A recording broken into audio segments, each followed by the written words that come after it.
And at times I wonder what Jubilee senators surely, they are supposed to be protecting Uhuru Kenyatta. Take for instance, Uhuru Kenyatta had signed that bill into law.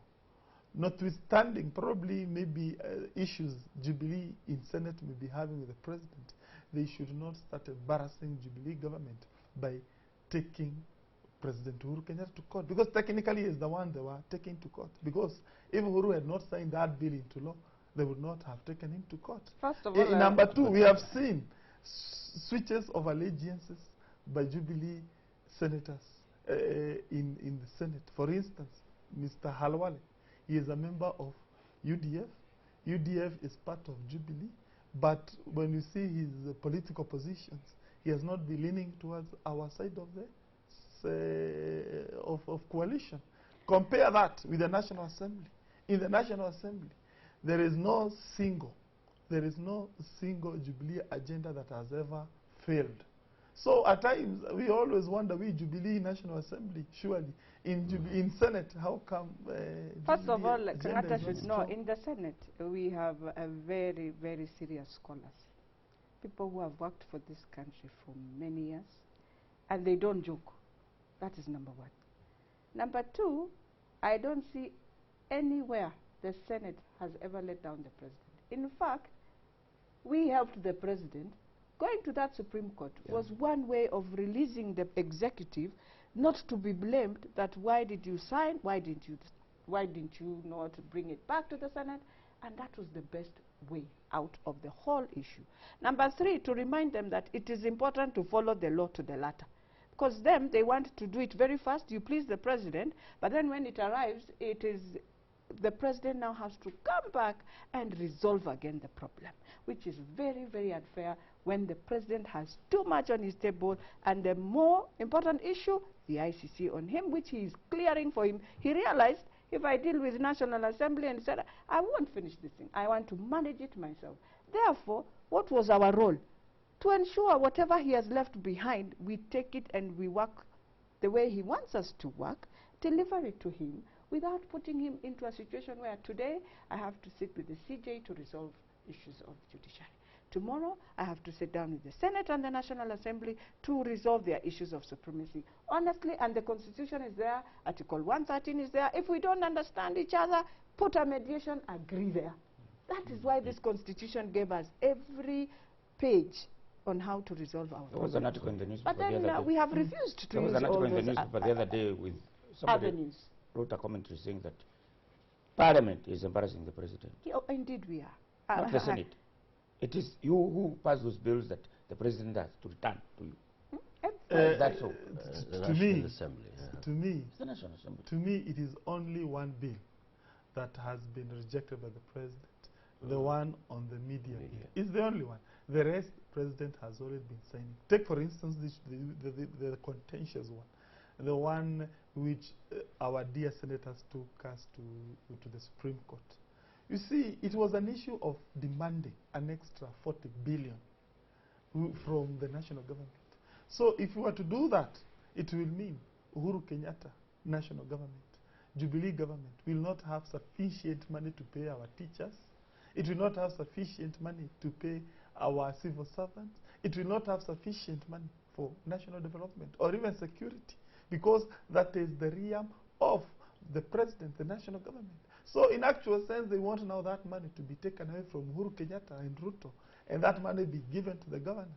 Well, it may be good, I agree. But the question is... The governors work for the people. The problem is, there are two problems with that. There are two problems with that. Allow me to argue.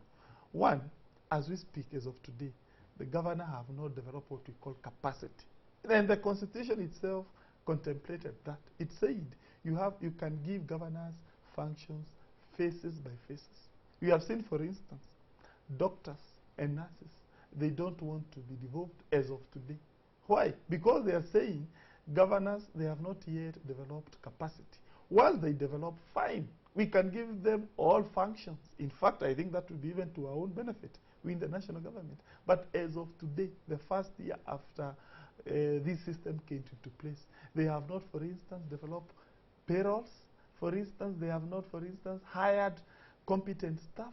We have not even developed structures which are needed in government for it to run. So therefore, when you give them 40 billion extra, you may end up now disrupting Uhuru Jubilee's government.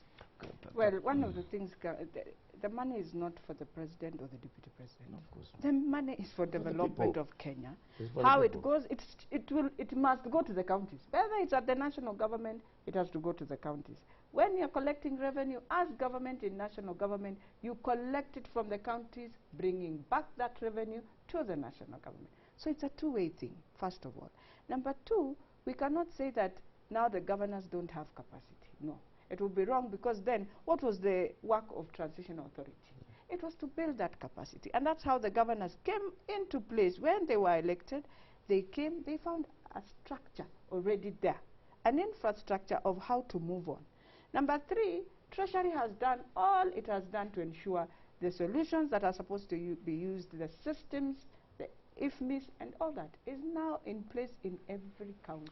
Number four, you have the budget of controller, who now releases the money to the county governments. So if any governor is not doing his work, is because maybe you've decided to play again the politics, or maybe you are too busy doing other things. But now you have no reason to complain you don't have capacity. But to talk about the health issue, which is an issue all of us, even the president 2 days ago, we sat down all of us and agreed we must follow, because it is a sensitive area. We are dealing with lives of women, children, young people, elderly, everyone.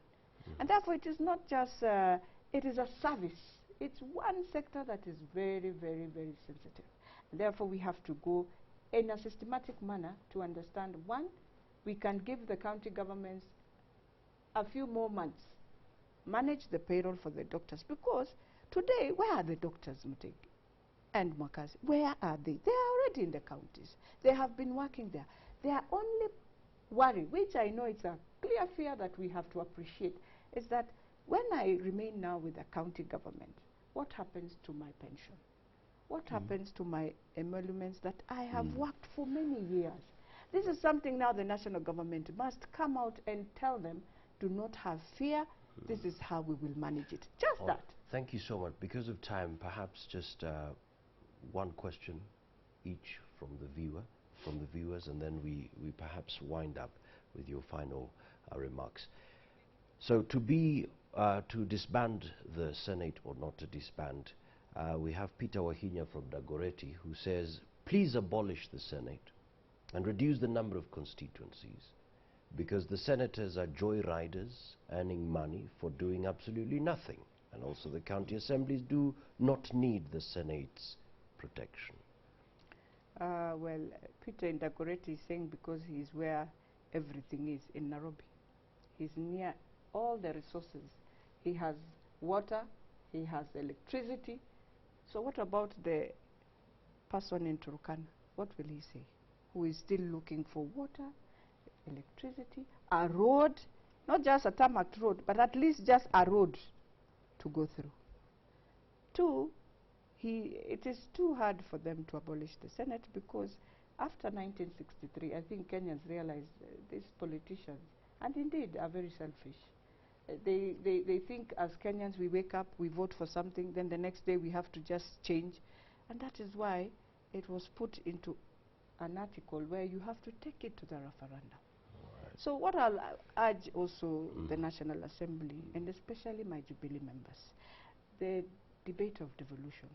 Let us debate devolution in terms of how do we ensure now our counties grow? How do we help our executive to ensure all these pilot projects they are bringing up develop this country? And then in 2017, Kang'ata would be asked what Jubilee did. Okay, thank you. But will be praised. Jubilee indeed delivered. Thank you so much, Honorable Elachi. To you, Honorable Kang'ata, we have a question here. Somebody says, indeed the National Assembly is a duplication of the county assemblies, the governors being in charge of counties, the Senate is in charge of legislation. Then the House that should be disbanded is the National Assembly, also considering that they are more after their own interests. One, it is not true that Senate does legislation for all matters. In fact, Senate does not do, in fact, it does legislation for very, very few matters. No wonder you don't see much business in Senate. It is the National Assembly which does all laws. It legislates basically all laws without any reference to Senate, except where matters relate to counties. It is us who discuss matters of national importance. It is us, the National Assembly, who oversight the president. When it comes to even matters of impeachment, it is us who are supposed to initiate. Senate comes at the tail end of that process. So, National Assembly has a lot of work. And but I agree, we can merge those functions. I agree. Yeah. Number two, and I want to tell Kenyans, as of today, we in Jubilee, we are no longer keen on bringing that motion. Myself, Kang'ata, I am not keen on that. Oh. We have shelved it until probably Kenyans think otherwise. But finally, the final issue is about the facing of functions. Of the school of thought, we should face functions. For instance, governors have demanded they get all monies relating to roads. As a result, 2 roads in Kiharu have stalled because money is said to have gone to governors. I am of the view we should face. Otherwise, roads, one for instance in Gidambo and another one in Gaturi have stopped. Why? Because the KERA, we have that entity called KERA. Yeah, Kenya Rural Roads Authority. Yes, the Rural Roads Authority. It does not have an allocation. The national government gave all that money to the governors. The governors have not even come up with a plan. So the contractors are saying, I cannot continue building this road of Gidambo or this road of Kegetuini without me seeing an allocation in the budget. So as a result, people of Kiharu are suffering. So in my own opinion, we should allow national government to continue do things it does best. Otherwise, things will. For instance, the issue of health. As of today, doctors are saying, no. We want to remain in the national government. So national government has better credentials in the area of a civil servant than the county government. What I want to say, Makazi, is that one, indeed, the Senate is part of that legislation.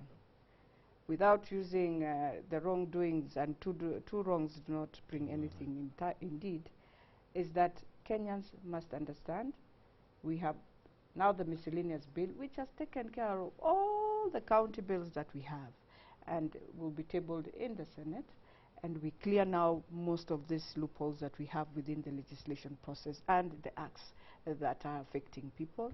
Number two, the National Assembly must appreciate that today we are in a bicameral house until the day we go back to Kenyans and agree that we need to now reduce, merge, and do that. For now, the Senate is here to stay until that time. Absolutely. Well, Mutegi, we've heard from both sides, the Senate and the National Assembly. What do you have to say about this debate? The Senate is a fait accompli.